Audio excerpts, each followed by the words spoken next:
Today I want to talk about pressure. There's a myth throughout most Western societies and a lot of other countries as well that working hard is good. That if you feel under pressure and stressed from the amount that you're doing, that you are essentially a hard worker and that means you're a good person. And the opposite, if life is easy for you, if you're chilled and relaxed and having lots of fun, you're a lazy slacker and a bad person. That is a pervasive belief throughout society, and today in this video, I want to challenge that.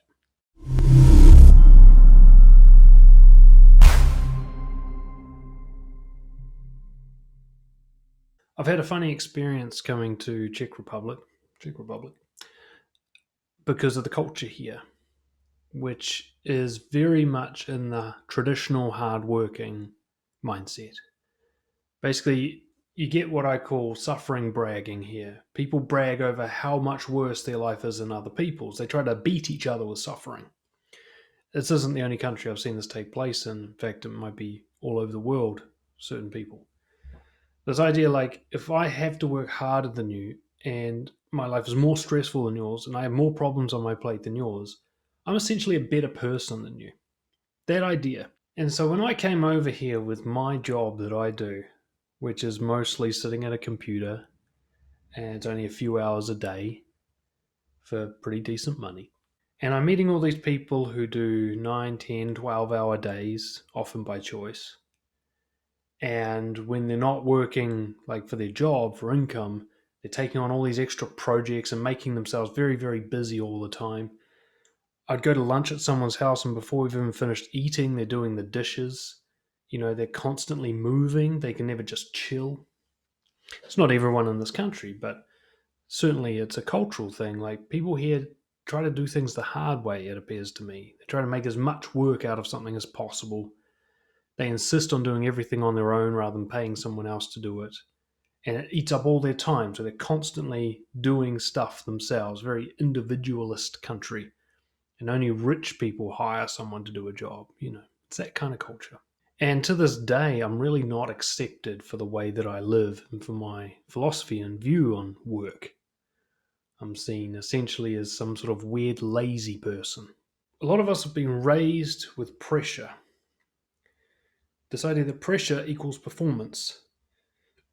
So if you're stressed and suffering because of the pressure you're under, you're a hard worker and you're a good person. If you're enjoying stuff and you're lazy, then you're slacking and you're a bad person. So I just want you to notice how weird that is. We've been raised to believe that it's good to suffer.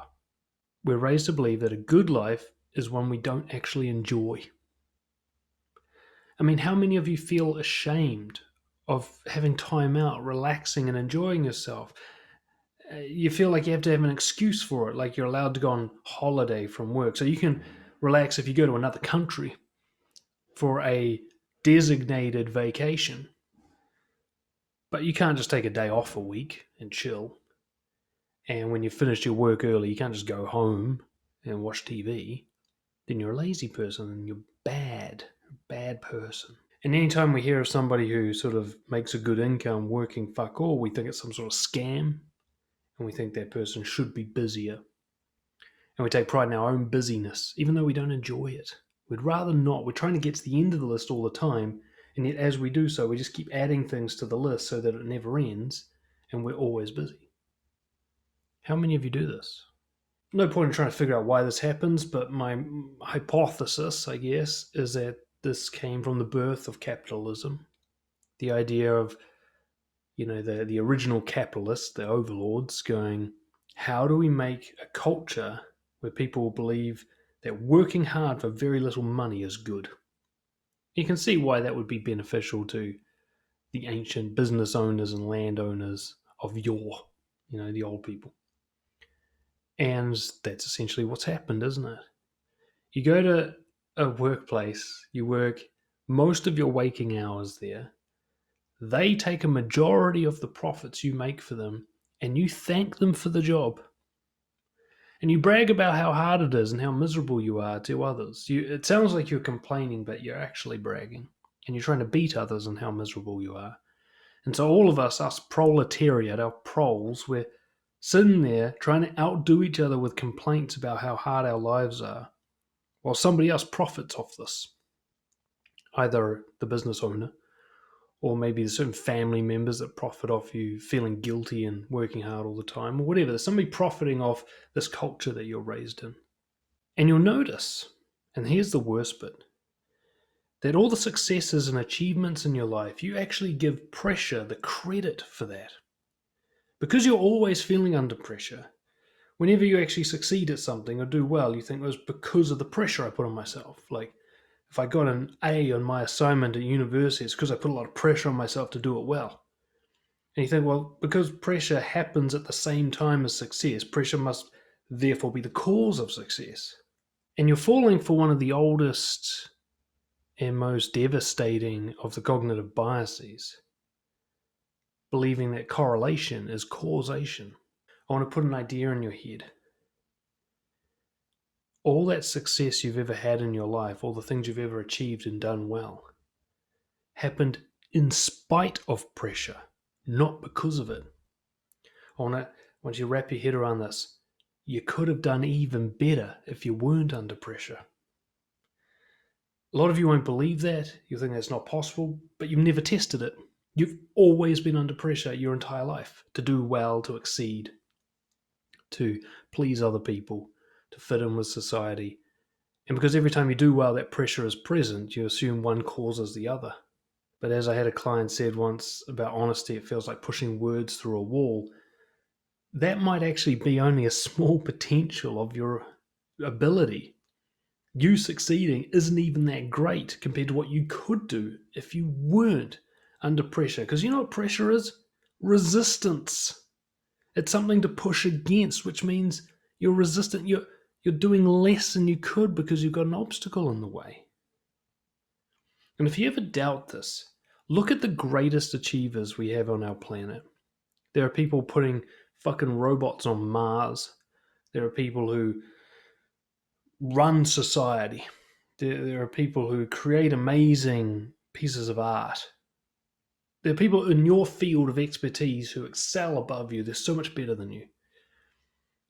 What if they simply have less pressure rather than more? Or if they've been able to tap into the potential that you also have because they don't have as much resistance? Studies are starting to show this. You can look this up. Google Scholar's your friend here. People are more productive when they have fun than when they're stressed and under pressure.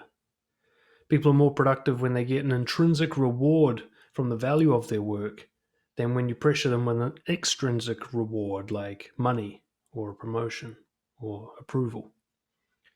So people basically do better if they're having fun for their own benefit. They are more productive. They get more important stuff done quicker. They're more efficient. They're more effective.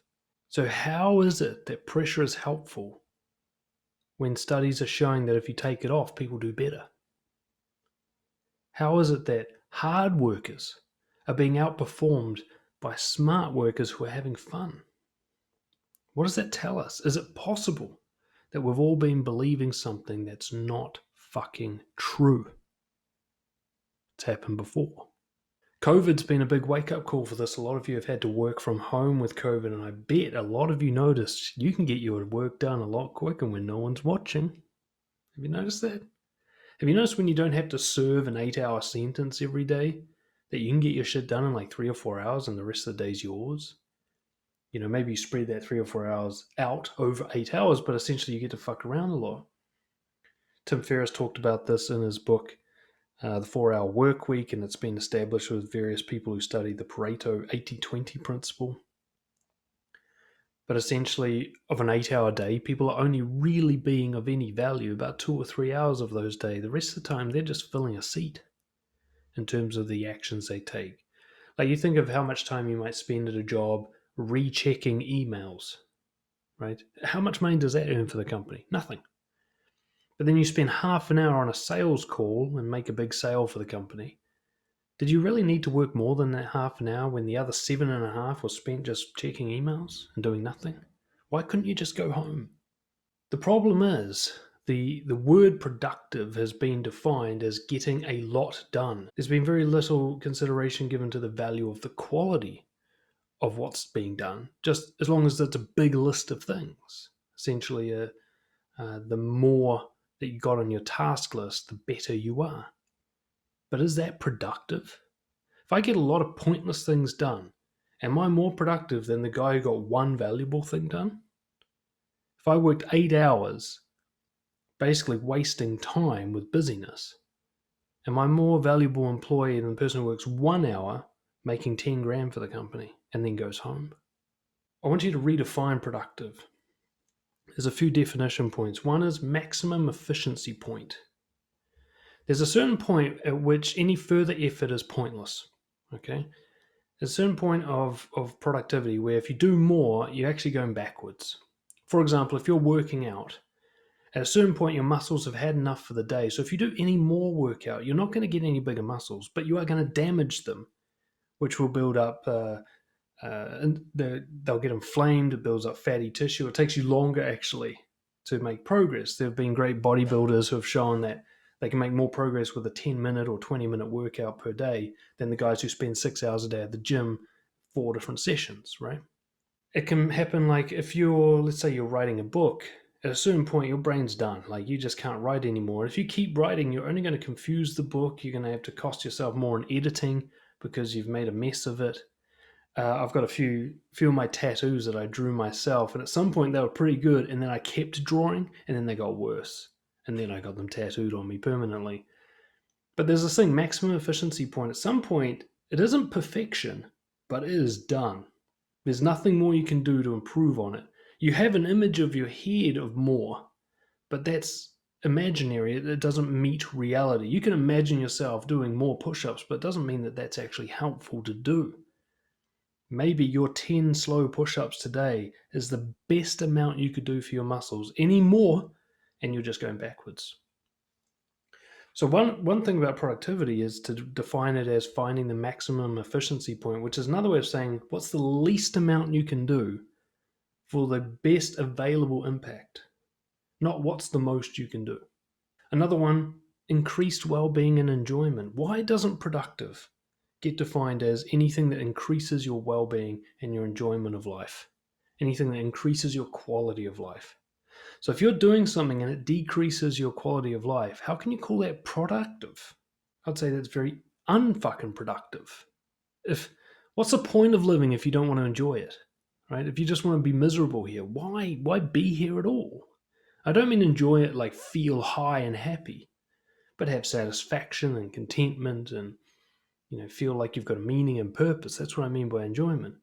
So if you're doing something that's now taken you beyond that line, you're now not enjoying yourself as much. The fuck's the point? So whenever you're measuring the productivity of something, you've got to ask yourself, how much am I enjoying my life? If the answer is less than before, then you're not being productive. Another definition of productivity needs to change. The value of the activity. Okay. Is this thing worthwhile by whatever goals you have? When I first started my business, I was doing 90-hour weeks. Why? Most of the stuff I was doing was low value. Building my own website, for example. Turns out as a coach, you don't even need a website. So that was low value. Not to mention I'm trying to be a coach, not a fucking web designer. Right? Posting heaps on social media. That did nothing for my coaching business. Very low value. Put heaps of effort into it. Pointless. But within that 90 hours, I'd spend maybe 5 to 10 hours building relationships with people, serving them, making their lives better. Turns out that's all I need to do to build a coaching business. Find someone, serve them powerfully. Find someone else, serve them powerfully. Keep doing that until I've got a full load of clients. And I don't have to do that very often. I can do 5 people a day in about an hour. So I can work 5 hours a week and hit my maximum efficiency point there. So I was working 85 hours a week extra. And another sort of final definition to add to productivity: saved time.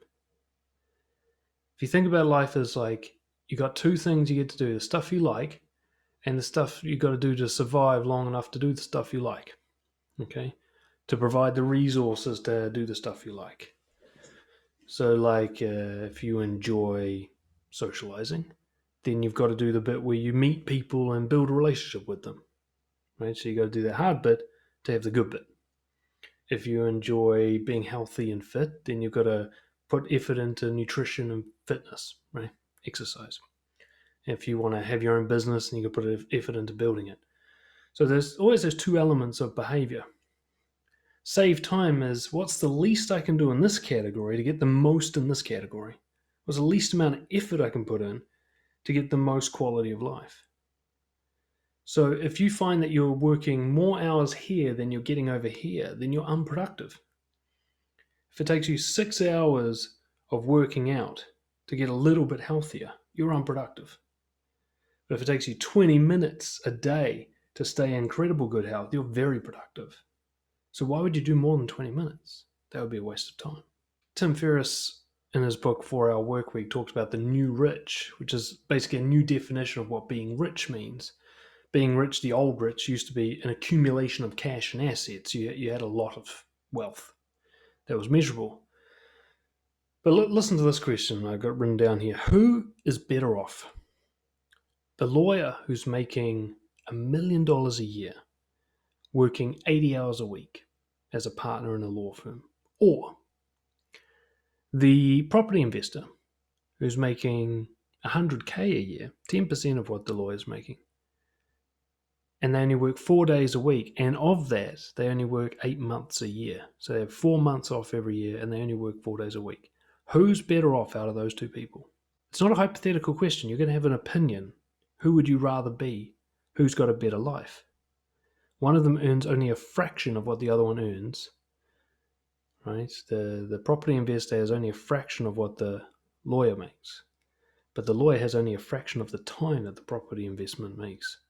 What's more important, cash in the bank or time in your actual day? Because the new rich is the person who has the most amount of time for the least amount of effort. That's wealthy. The person who can retire every year rather than the person who waits till the very end when their body's all used up to retire and just has to play a very slow version of golf once a week and potter around in the garden. Suffering is a clear signal from the body. What is that signal? You're doing it fucking wrong. And yet we've been trained to believe you're doing it right. That if you don't like your life and it's hard and you're stressed and busy all the time, you've been trained to believe that you should be proud of that rather than seeing it for what it is, an abysmal failure of productivity. Right? If you are really stressed and not enjoying your life, you've fucked up somewhere. Okay? And it needs to change. Enjoyment is also a clear signal. It means you're on track. And I don't mean the enjoyment of instant gratification like getting high or jerking at the porn. I mean the enjoyment of like going, fuck, my time's my own. I'm free. I can do whatever the fuck I want. And doing whatever you want doesn't mean you've got enough cash to pay for anything you like. It means you've got enough time to choose your activities in the day, to put your energy towards what you think is valuable for your quality of life. That's freedom. I used to work 90-hour weeks, now I work 3 to 4 hours a day. Things changed a bit since I had a baby, but I've got the time to spend lots of quality time connecting with my baby. Most new dads, after a couple of weeks, they're back at work full time and they're a stranger to their kid, you know. I spend hours a day face to face with my little girl. She knows me. You know, I must be one of the only dads who feel like they have the same level of connection with their kid that mum does. You know, really. I'm quite privileged, but I set myself up to be in this position.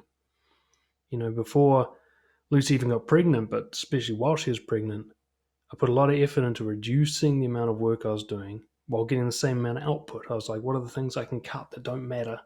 And how do I increase the stuff that does matter so I can cut even more stuff that doesn't matter, and so on. And I've got to tell you, the only bad part of this is judgment from other people. Everybody else saying I'm weak and lazy. Yeah, I'm lazy. I'm definitely lazy. But is that a bad thing? So I want to finish with a question. What's the point of getting a lot of stuff done if you don't enjoy your life? Thanks for watching. See you all next time. Cheers.